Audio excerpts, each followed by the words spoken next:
नमस्कार दोस्तों, मैं आचार्य ध्यान अमीन। और यहाँ पर जो है मैंने अभी एक वीडियो डाला था कि क्या आप परमात्मा होना चाहते हैं। उससे पहले भी डाला था, तो उस वीडियो में मैंने भाग 2 लिख दिया था। पहले वीडियो में तो बहुत कम साधकों ने बोला कि हम आपके साथ चलने को तैयार हैं। दूसरे वीडियो में बहुत सारे साधकों ने बोला कि हम आपके साथ चलने को तैयार हैं। मैंने उसमें यह भी बताया कि ये संसार में दुख के अलावा कुछ भी नहीं है। बात आपको समझ भी आ गई तो बहुत सारे साधक तैयार हो गए। पहले ग्रुप में बहुत सारे साधक तैयार हुए। जब मैंने उनसे बातें पूछी तो बातें पूछने में और बातें करने में पता लगा कुछ साधक रह गए। बस वो आ गए, जुड़ गए मगर वो आगे नहीं चल पाए अपनी मान्यताओं के कारण। दूसरे ग्रुप में साधक जुड़ गए, मगर मैं ये भी जानता हूं कि दूसरे ग्रुप में जुड़े हुए साधक भी जो है बातों से इंप्रेस होकर आ गए। भीतर से तो उनके अंदर अभी कुछ भी ऐसी इच्छा नहीं। संसार उन्हें व्यर्थ लग रहा है, ऐसा नहीं। अभी बच्चों में भी मोह है, अभी माँ में, पिता में, सब में मोह है, अभी पैसे में मोह है, अभी अहंकार पूरी तरह जागा हुआ है। मगर गुरु की बातें सुनकर, संतों की बातें सुनकर हम प्रभावित हो जाते हैं, हम इंप्रेस हो जाते हैं। बुद्ध ने जीवन में देखा दुख है, उन्होंने कहा जीवन में दुख है। हमें भी लगा कि जीवन में दुख है। बुद्ध का ये कह देना कि जीवन में दुख है, बुद्ध ने कभी दुख देखा ही नहीं था, इतना सुख देखा था। इस पृथ्वी पर जो भी सुख हो सकता था बुद्ध के पिता ने वो उसे उपलब्ध करवाया था। बुद्ध ने कभी मुरझाए हुए फूल नहीं देखे थे, बुद्ध ने कभी सूखे हुए पेड़ नहीं देखे थे। जैसे ही कोई पेड़ सूखता था उसके पिता कह के पेड़ को हटवा देते थे। फूल सुबह मुरझाए होते थे, उन्हें छुपा दिया जाता था, फेंक दिया जाता था। कोई बीमार नहीं देखा बुद्ध ने। बुद्ध ने इस पृथ्वी के परम सुख को देखा। और जब दुख देखा तो बुद्ध को यह पता लगा कि जो मैं सुख जी रहा था हकीकत में वो भी दुख था। बुद्ध का ये कह देना का जीवन में दुख है और तुम्हारा ये समझ लेना कि जीवन में दुख है, तुमने अभी तक तो बड़े बड़े सुख देखे ही नहीं। तुम्हारा दुख, जीवन का दुख, जो तुम्हारा दुख है वो सिर्फ सुख ना मिलने के कारण है। बुद्ध को सुख भी मिल गया था, उसमें भी उन्हें दुख दिखाई दे रहा था। तुम्हें सुख नहीं मिला इसीलिए तुम्हें जीवन में दुख दिखाई दे रहा है। मेरी बात को अच्छे से समझना। और भी साधना के मार्ग हैं परमात्मा को प्राप्त करने के लिए। ये एक मार्ग अलग है जहां आदमी स्वयं अपने हाथों से अपनी मृत्यु को निमंत्रण दे देता है। तुम कह रहे हो कि मैं ग्रुप में जुड़ना चाहता हूं, मैं ग्रुप में जुड़ने के लिए तैयार हूं, मगर देखो पति तुम्हारी बात नहीं मान रहा, पति तुम्हारे कहने पर नहीं चल रहा, पति का किसी और के साथ अफेयर है। अब तुम तंग आ गए। बच्चे तुम्हारी बात नहीं मान रहे, परिवार तुम्हारी को वैल्यू नहीं दे रहा, परिवार तुम्हें दुत्कार रहा है। अब तुम तंग आ गए। अब तुम कह रहे हो जीवन में दुख है। गुरुदेव हम आपके साथ चलने को तैयार हैं। 4 कदम तुम चलोगे और 4 कदम चलने के बाद पति भी तुम्हारी बात मानने लगेगा, परिवार भी तुम्हारी बात मानने लगेगा। जो सुख तुम्हें चाहिए था अब वो मिल गया। अब 4 कदम के बाद तुम एक कदम भी ना उठा पाओगे, वापस हो जाओगे। क्योंकि सुख नहीं मिल रहा इसीलिए तुम चलने को तैयार हो। समझना। और मैं ये बात को अच्छे तरीके से जानता हूं इसलिए तुम्हें समझा रहा हूं। तुमने धर्म के नाम पर बहुत कुछ करा, ध्यान साधनाएं करी और तुम्हें लूट लिया गया, तुम्हारा शोषण करा गया, तुम्हारे शरीर का और पैसे का इस्तेमाल करा गया। अब तुम जो है मेरे साथ चलने को तैयार हो, मगर थोड़ा समझो। तुम्हें मान सम्मान मिलने लगे, पैसा मिलने लगे, उससे आगे फिर तुम नहीं जा पाओगे, रुक जाओगे तुम। तुम्हें संसार प्रेम नहीं कर रहा इसलिए तुम चलने को तैयार हो। कल तुम 2 कदम चलो और संसार तुम्हारे पांव छूने लगे, फिर क्या करोगे तुम? फिर तुम रुक जाओगे, फिर तुम नहीं चल पाओगे। एक स्त्री परेशान है अपने पति से, उसका पति सुनता नहीं, शराब पीता है, मारता है, ये एक उदाहरण दे रहा हूं।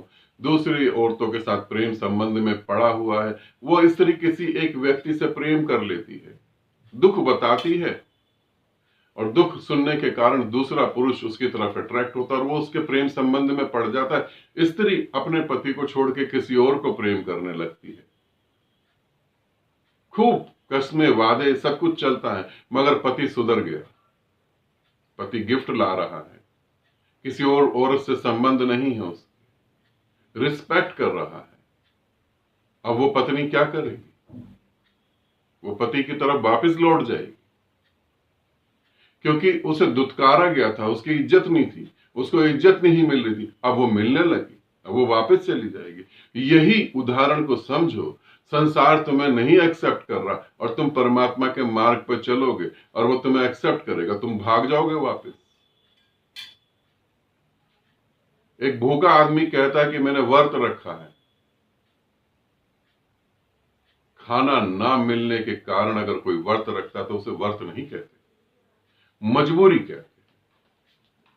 संसार मुझे स्वीकार नहीं कर रहा, दुत्कार रहा है, सभी मेरे को दुख दे रहे हैं, मेरे को कोई नहीं समझ रहा है, इसलिए मैं परमात्मा को पाना चाहता हूं। ये परमात्मा को पाना नहीं हुआ। मैं परम सुख को भी भोग रहा हूं, मैं पैसे को भी भोग रहा हूं और मुझे इसमें भी सुख नहीं दिख रहा। फिर मेरी दृष्टि आकाश की तरफ उठती है कि इस पृथ्वी पर सुख जैसा कुछ भी नहीं है, सुख मात्र एक भ्रम है, सुख मात्र एक धोखा है। मैंने दूसरों से उम्मीद करी थी कि मेरे अहंकार को तृप्त करें, वो नहीं कर पाए, वो सक्षम नहीं थे, वो नहीं करना चाहते थे, इस कारण मुझे दुख मिला और इसी कारण से मैं परमात्मा की यात्रा करना चाहता हूं।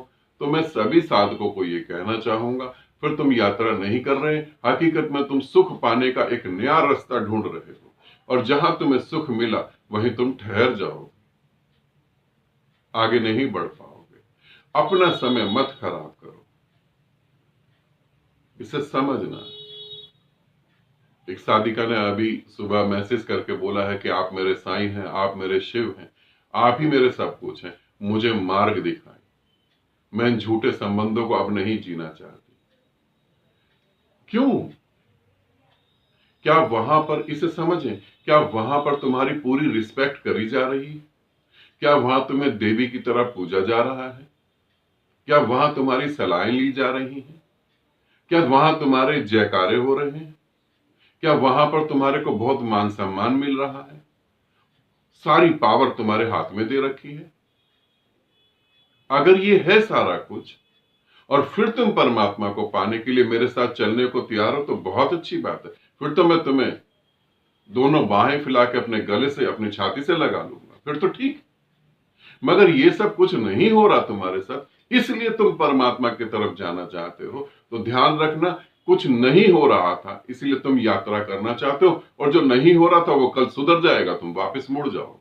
अपने को धोखा नहीं दो। और मेरे को भीड़ भी इकट्ठी नहीं करनी कि मैं तुम्हें बहका दूं और तुम्हें कहूं कि चलो चलो ठीक आ जाओ तुम, कि तुम्हारा पति से झगड़ा हो गया, चलो आ जाओ तुम। मैं तुम्हें बहकाना नहीं चाहता।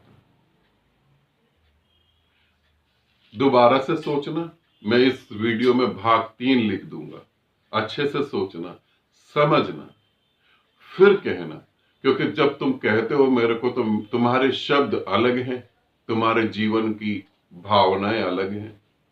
तुम कहते हो गुरुदेव मैंने सब कुछ आपको दे दिया, सब कुछ छोड़ दिया, मगर जब मैं तुम्हारे सर में और तुम्हारे हृदय में देखता हूं तो वहां बच्चे भी हैं, पति भी है, पत्नी भी है, मां बाप भी हैं। यदि मेरी तबीयत खराब हो जाए और उनकी तबीयत खराब हो जाए तो तुम्हारा पहला रुख उन्हीं की तरफ होगा, मेरी तरफ नहीं होगा। इसे समझना। दूसरी बात, यह अंतिम उदाहरण दे रहा हूं इस वीडियो में, इसे अच्छे से समझ लेना सभी साधकों को। एक पक्षी जिसके पंख बिल्कुल अच्छे हैं, स्वस्थ है, शरीर में शक्ति है, शारीरिक बल बहुत ज्यादा है, समझदारी बहुत ज्यादा है, आकाश में बहुत दूर तक उड़ के जा सकता है, नीले आकाश में राज्य कर सकता है, नीले आकाश में अपना सिंहासन बनाकर बैठ सकता है, नीले आकाश का मालिक बन सकता है। ऐसा पक्षी यदि ये सोचे कि मैं धरती को दोनों पांव से पकड़ लूं कस के और आकाश में चला जाऊं, तो वह कभी आकाश में नहीं जाएगा। धरती को लेकर आकाश में नहीं जाया जा सकता।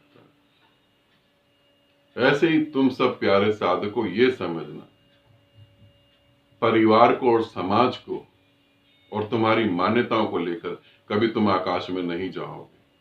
अंततः तो तुम्हें यही निर्णय लेना पड़ेगा कि सब धोखा है। तुम्हारी ये छोटी छोटी बातें कभी भी तुम्हें परमात्मा होने नहीं देंगी।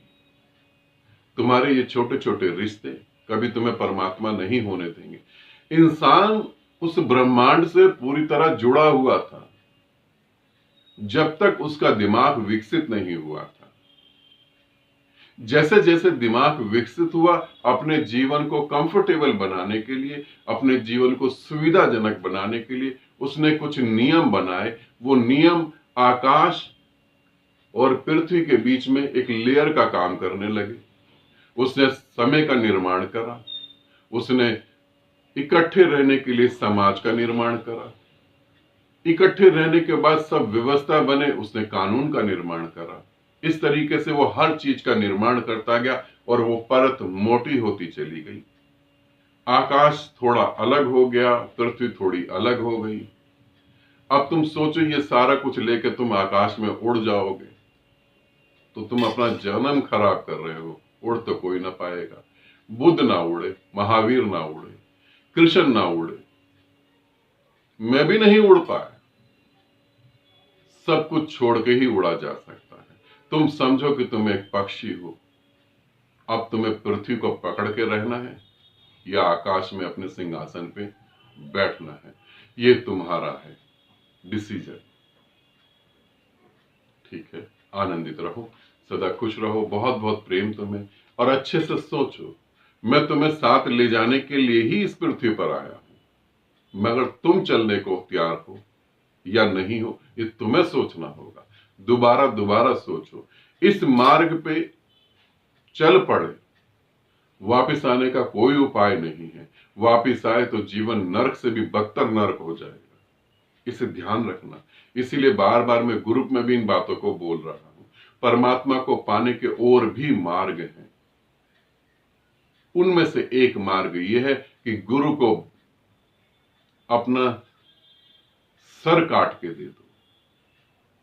ये गुरु को अपना सर काट के देने का मार्ग है कि तुम्हारे चरणों में मैं अपना सर उतार के रख रहा हूं। सर अर्थात अपनी समझ। अब मुझे नहीं पता, अमृत दे या जहर दे, जो मर्जी दे, वो तेरा है, मेरे को कुछ नहीं पता। सदा खुश रहो। बहुत बहुत प्रेम आप सभी को।